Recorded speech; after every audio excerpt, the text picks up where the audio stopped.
Mesdames et messieurs, bonjour, bonsoir, bienvenue dans ce bulletin d'information sur la radio-télévision FADRIS.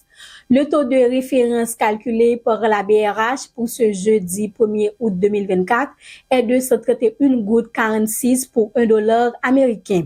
Installation de ce mercredi 31 juillet 2024 de l'inspecteur général Pierre-René François à la tête de la direction centrale de police judiciaire DCPJ. Il remplace à ce poste Frédéric Lecomte qui lui est transféré à l'inspection générale de la police nationale d'Haïti, IGPNH. Par ailleurs, Pierre Stanley Augustin est quant à lui installé comme le nouveau directeur personnel de l'institution. Il remplace Étienne Jean Moures qui est transféré au cabinet directeur général de la PNH. Le Premier ministre Gary Coney a rencontré hier, mercredi 31 juillet 2024, les directeurs techniques du Conseil électoral provisoire en vue de savoir la situation de l'administration électorale haïtienne, a informé le bureau de la primature. Au cours de cette rencontre, le chef de la primature a demandé au directeur de faire une évaluation sur la capacité opérationnelle et fonctionnelle de l'institution en attendant la nomination des membres du CEP.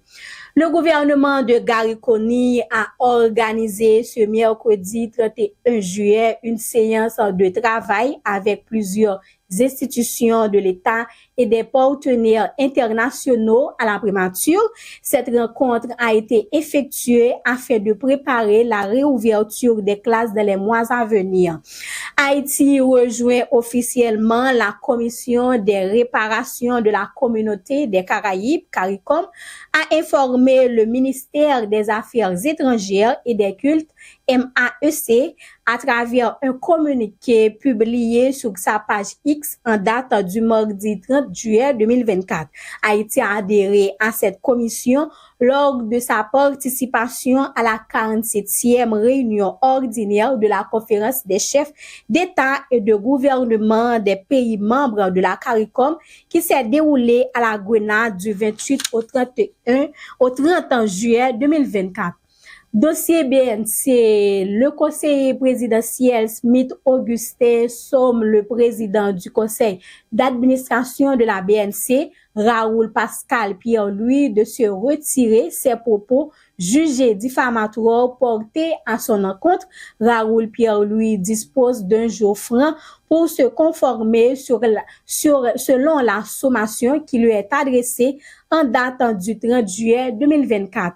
À l'échelle internationale, le chef du mouvement palestinien Hamas, Ismaël Haniyeh, a été tué dans une frappe aérienne à Téhéran, ont informé des médias iraniens ce mercredi 31 juillet.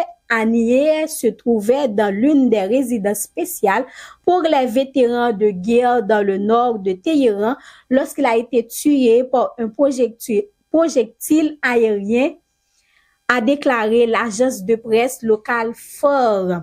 Le président vénézuélien Nicolás Maduro a accusé mercredi la chef de l'opposition Maria Corina Machado et son candidat à la présidence Edmundo González Urrutia d'avoir du sang sur les mains après les manifestations meurtrières qui ont éclaté. Fin de ce bulletin d'information, mesdames, messieurs. Merci de l'avoir suivi. C'était avec vous, Kialine Jean-Paul.